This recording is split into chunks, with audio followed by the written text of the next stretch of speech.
everyone. I hope you've been enjoying watching Luminar Live, and thank you so much for being here. I'm Lucy Martin. I'm a photographer, and I make videos on YouTube all about super simple photo editing. So of course, I'm a huge fan of Luminar, not just because it makes photo editing super simple, but also because it makes it really, really intelligent. So today, I'm going to show you guys how to edit a portrait in Luminar AI.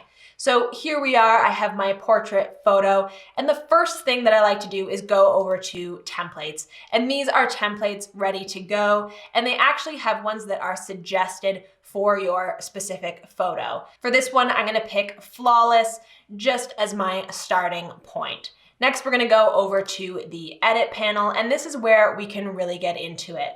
The first thing I'm gonna do is go over to the Essentials tab, and I'm gonna start with Enhance AI. You can tell the ones that are kind of bolded, that's what the template has already gone ahead and applied to the photo.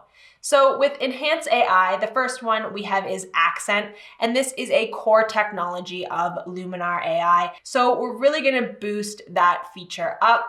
We can look at the before and the after just with that one feature. That is crazy. Like, that's so awesome. So next we're gonna go to structure. I really like the structure tool because it's not like clarity that affects your entire photo. Again, when we use structure, it's going to do the shirt, the background, but it's not going to affect her face. Next, we're gonna go over to the vignette feature. The thing that I love that Luminar has here is we can actually go and choose subject, and I can click right on her face. So now it knows what is actually the focus of this photo. And then I can go ahead and add that vignette. So there's the before and there's the after. It's a really nice, gentle vignette. All right, so once we're happy with those features, we're gonna head over onto creative. There's lots of different things you can play around with here. I'm gonna go into mystical and just add a little bit to give that kind of glow to the portrait. And then one of the features I love in the creative is the mood feature, where we can add basically some pre-made looks to the photo. So you can go along and just take a look at a bunch of them, find one that you like, and then you can add that onto your photo. Again, it's not something that I would use a lot of. I would bring that down, the amount, but I do really like that if you just sort of want some inspiration on some color stories and some moods and some feelings for your photo. This is a great way just even to get ideas. All right, so I'm really happy with everything there. Now we're going to go into the portrait specific features, which are so nice. We can go in and add face light. This is like adding a reflected light to your photo. So if you shoot with a lot of natural light and you don't have reflectors or extra lights that you're working with, this is a great way to just go in and add some extra light to the face, and it does it in an intelligent, natural way. So we can go like that, and we can look at the before and the after. I'm not gonna add any of that. I'm just gonna increase that a little bit just to get a bit more light on the face. And again, check out the before and the after. So it just helps brighten the face up. Next, I'm gonna go into iris flare. Now we're gonna zoom in. I think it's always good to zoom in when you're doing your portrait so you can really focus.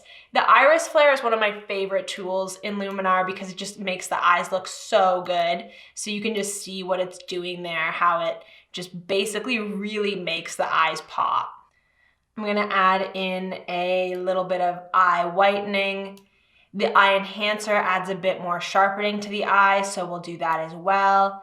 Red eye removal we don't really have in this photo. Dark circles we don't really have in this photo, but it works amazingly well. It's always nice to add to your photos. We can look at the before and then the after, and we can kind of see those edits and those changes that we made. So next we're gonna move on to Skin AI. This is, again, an awesome feature, and especially if you want to save a lot of time.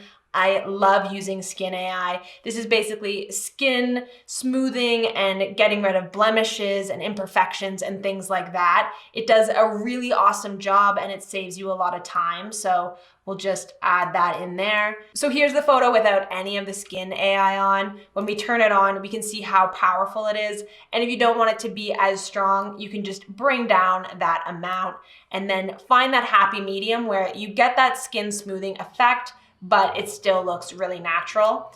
Then what we also have here is the shine removal, basically just helping with hot spots like on her nose and over here. We are a little exposed in the photo, and that's just to do with lighting, but you can add that and it's going to just fix that a little bit. Next, we're gonna go over to the professional tab, super contrast. I love this feature because it really helps you save those highlights, save those lowlights.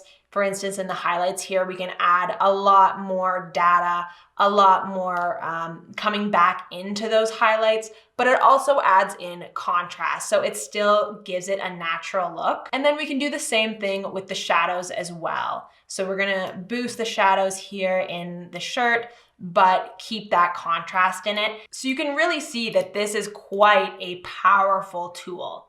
So if you feel like you want to do a little bit more edits, you can go back to that Essentials tab. In the light panel, there's quite a lot of things you could play with. I like to go with the smart contrast, and I'm actually going to bring that down a little bit because you kind of play with contrast, but you don't play with the colors. So I'm just gonna bring that down just to give the whole thing a bit of a softer look. You can go into Composition AI and it will give you suggested compositions. I'm really happy with how this is right now, but you can also go over to Perspective and it will like automatically level your photo for you. So that's helpful as well. So once you have all your edits and you're happy with them, I always like to go over to this before and after. So here's our before any edits. And here's our after. And I'm really liking the way that this is looking. And this was so fast and easy. But sometimes I do have a habit of over editing. When you get in that mode, you just kind of, you go at it. And so you might realize at this point, when you're looking at it, you might say, I think I went a little bit too much with the editing. I want it to look a little bit more natural. You can just go down to your template and just bring that down. And it basically will just intelligently tone down all of your edits. It's not going to affect crop or distortion, but all your other edits, it will affect. So there is the before, there's the after, doing all of those edits, and that is such an amazing transformation. So that's how easy it is to edit portraits with Luminar AI. I hope you guys had fun following along, and I hope you enjoy the rest of the Luminar Live event. I'm Lucy Martin. Peace out.